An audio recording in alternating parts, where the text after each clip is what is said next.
तरुण भारत नागपूर दिनांक 14 जुलै 2022. चिंतन. कालिदासांची उत्तुंग प्रतिभा भरारी. लेखक गुरुदत्त वागदेकर.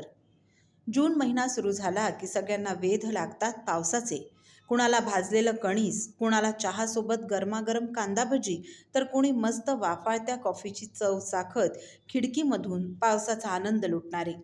वारकरी तर पंढरीच्या वाटेवर केव्हाच मार्गस्थ झालेले असतात, एकादशीला माऊलीच्या चरणी लीन होण्यासाठी. महिला वर्गाला श्रावण मासाचे, तर चाकरमान्यांना गणपतीच्या आगमनाचे, तर आम्हा सारस्वतांना वेध लागतात ते आषाढ मासारंभाचे, अर्थात आषाढस्य प्रथम दिवसे ही ओळ ज्या मेघदूत नामक खंडकाव्यातून जगप्रसिद्ध करणाऱ्या महाकवी कालिदास दिनाचे. आदिकवी प्रचेतस वाल्मिकी आणि कृष्ण द्वैपायन व्यास यांच्यानंतर संस्कृत साहित्यातील तिसरं नाव महान कवी कालिदासांचं आहे, हे निर्विवाद सत्य आहे. कालिदास हे संस्कृत भाषेतील महान कवी आणि नाटककार होते. त्यांनी भारताच्या पौराणिक कथा आणि तत्त्वज्ञानाच्या आधारे रचना केली. त्यांच्या साहित्य कृतींमध्ये भारतीय जीवन, तत्त्वज्ञानाचे विविध स्वरूप आणि मूलभूत घटकांचं प्रतिनिधित्व केलं आहे. या वैशिष्ट्यांमुळे कालिदास हे राष्ट्राच्या एकूण राष्ट्रीय जाणीवेला आवाज देणारे कवी मानले जातात. काही विद्वान त्यांना राष्ट्रीय कवीचं स्थानही देतात. कालिदासांना कवी कुलगुरू, कनिशिकाधिष्ठित आणि कविता कामिनी विलास अशा प्रशंसनीय पदव्या बहाल केल्या गेल्या आहेत, ज्या त्यांच्या काव्य वैशिष्ट्यांमुळे भारावून गेल्यावरच दिल्या आहेत.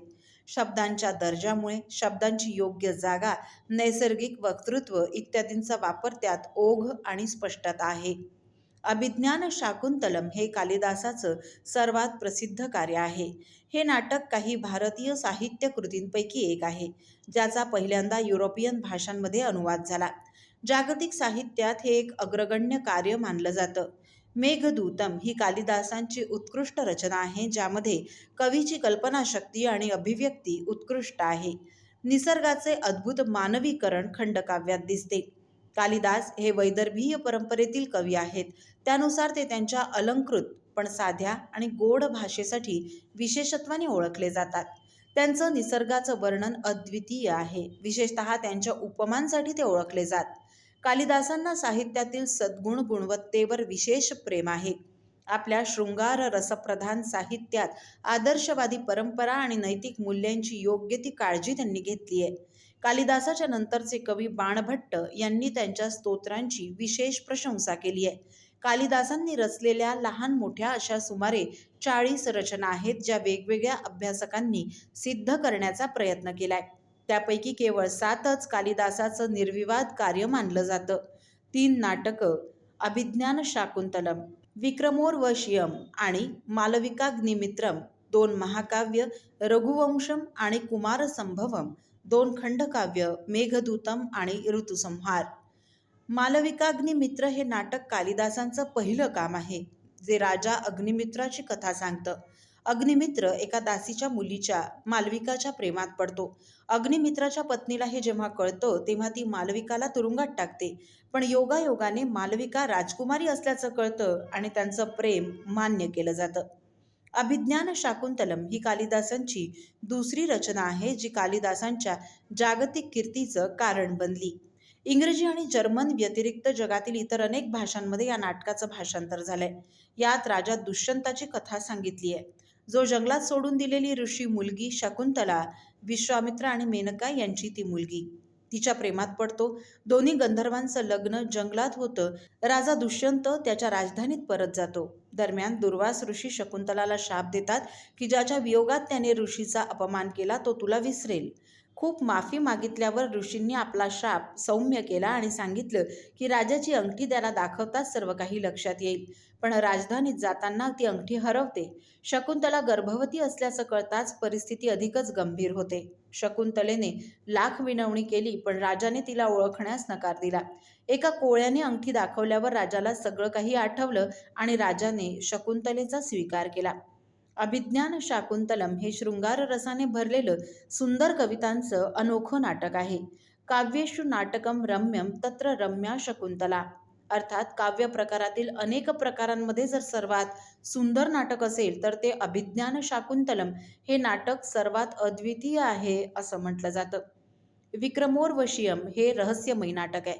यामध्ये पुरुरवा इंद्रलोकीची अप्सरा उर्वशीच्या प्रेमात पडतो. पुरुरवाचं प्रेम पाहून उर्वशीही त्याच्या प्रेमात पडते. उर्वशी जेव्हा इंद्राच्या सभेत नृत्य करायला जाते तेव्हा पुरुरवाच्या प्रेमापोटी ती चांगलं नृत्य करू शकत नाही. यामुळे रागाच्या भरात इंद्र तिला शाप देऊन पृथ्वीवर पाठवतो. तथापि जर तिच्या प्रियकराने तिला मुलगा झालेला पाहिला तर ती स्वर्गात परत येऊ शकेल. विक्रमोर्वशीम हे काव्य सौंदर्य आणि अलंकार यांनी परिपूर्ण नाटक आहे.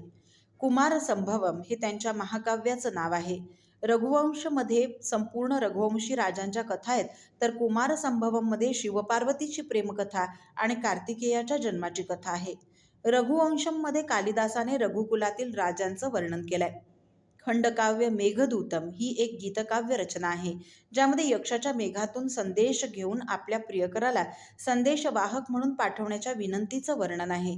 मेघदूताचे 2 भाग आहेत, पूर्व मेघ आणि उत्तर मेघ.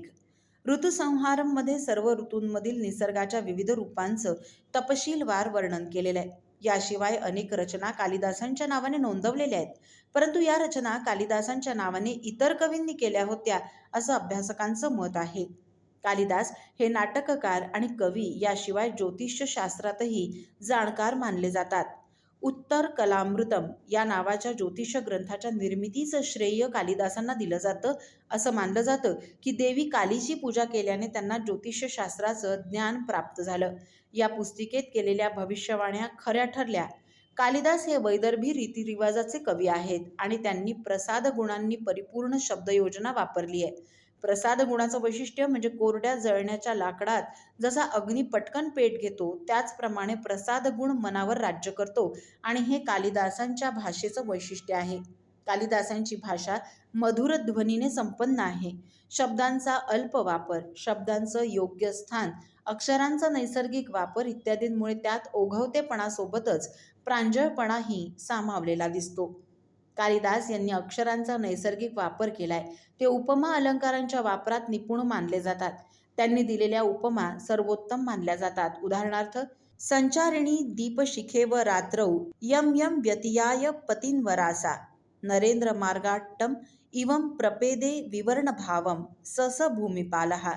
म्हणजे स्वयंवरात इंदुमती प्रत्येक राजाला न्याहाळून झाल्यावर दीपशिखेप्रमाणे त्यांच्या समोरून निघून जाताच त्या राजांचे चेहरे मलिन झाल्यासारखे दिसत होते.